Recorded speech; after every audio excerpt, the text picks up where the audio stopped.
Hey everybody, Smart Silver Stacker here. Yesterday, global credit rating agency Standard & Poor announced that it had declared Russia to be in a selective default after Russia used rubles to make a payment on a dollar-denominated bond. We're going to cover why this isn't exactly your typical debt default, and why I don't think that it is going to affect Russia the way that many seem to think it will. Also, I want to focus on the serious implications this situation may have for the dollar, gold, silver, and the global economy as a whole. And that is what we are going to be talking about in today's video. So, let's get to it.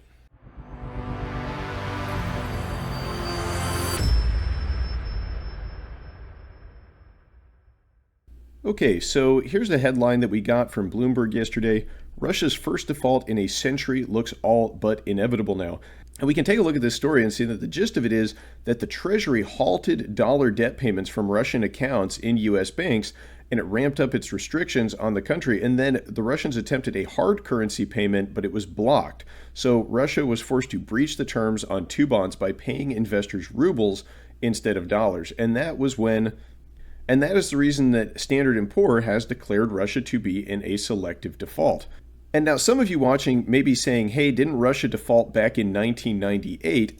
And yeah, Russia did have a financial crisis back in 1998 where they defaulted on debt, but it was only their domestic debt that they defaulted on. Back in August of 98, the Russian government devalued the ruble, they defaulted on domestic debt, and they declared a moratorium on repayment of foreign debt, but they didn't actually default on their foreign debt. That hasn't happened since the Russian Revolution back in 1917. But this time around, it's not your typical debt default. It's not that the Russians have mismanaged their finances or that they don't have the cash to make the debt payments that they need to. It's that the Treasury is blocking their ability to make those payments, and it's blocking their access to those foreign currency reserves. So, I don't know that this is really going to have the desired effect on Russia. And one of the reasons I say that is because Russia has an extremely low debt to GDP ratio. You can see this chart here starting in 1998. They had a debt to GDP ratio of about 143%. That was back when they had that financial crisis. But since that time, they have paid down their debt significantly. And now they have a debt to GDP ratio of under 20%. It's actually one of the lowest in the world. So, if Russia defaults and their credit rating is harmed, it's really not going to have the disastrous kind of effect on Russia that would have on a Western nation that relies much more heavily on borrowing to finance its spending. This article goes on to say that even as Western nations race to reduce their reliance on Russian commodities, the country is still raking in billions of dollars from exports of oil and gas, keeping it flush with cash for now. And so Russia doesn't really need to rely on borrowing to finance its spending. They have income from selling commodities internationally, the biggest exporter of oil and gas worldwide. So they have steady flows of revenue that they can use to finance their spending.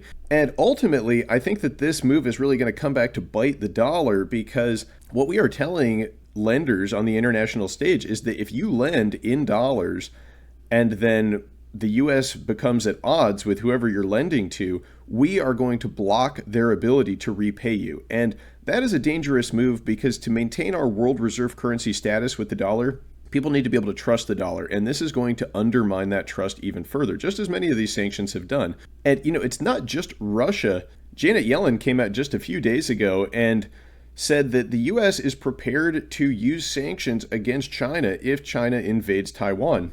And of course, the invasion of Taiwan by China is probably something that is ultimately going to be inevitable. When will it happen? Will it happen this year or next, or maybe 5 years down the road? That is kind of hard to predict.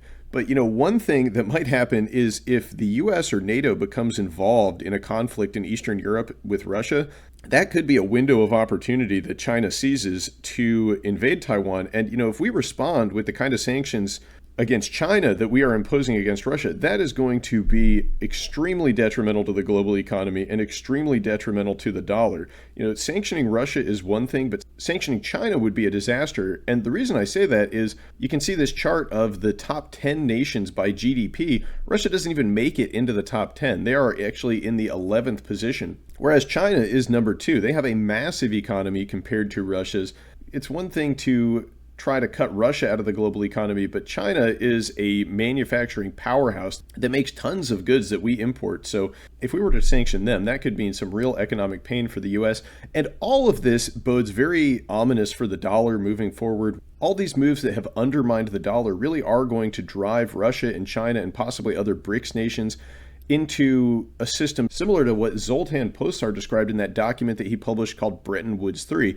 And if you don't know what I'm talking about with that, go check out my video on de-dollarization. And a quick rundown of that is that Zoltan, who is the manager of short-term interest rate strategy at Credit Suisse, believes that we are going to see the development of commodity-based currencies from China and Russia, and that is going to compete against the US dollar. And so all of this is very ominous for the US dollar moving forward.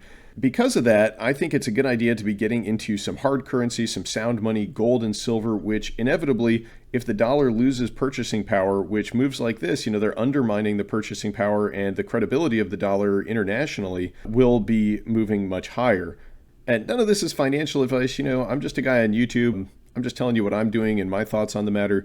But when I see us blocking nations from access to the dollar and blocking nations from being able to pay their debts in dollars, I think that the writing is on the wall and that ultimately this will be very bearish for the US dollar, and possibly the dollar may lose its world reserve currency status, in which case you want to be stacking some gold and silver because you need something to help carry over your purchasing power over to whatever the next monetary paradigm is going to be.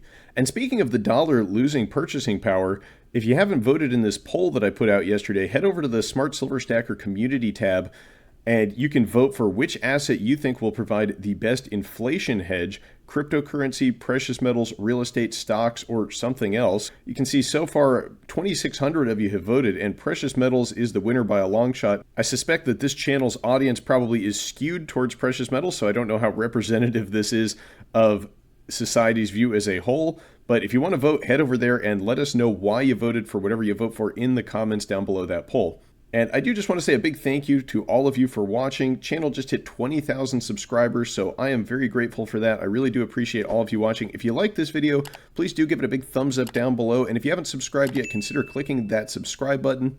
And if you like this video and you'd like to see more like it, then check out the videos that are popping up on your screen right now, and I will catch you next time. Thank you all very much for watching. Smart Silver Stacker, out.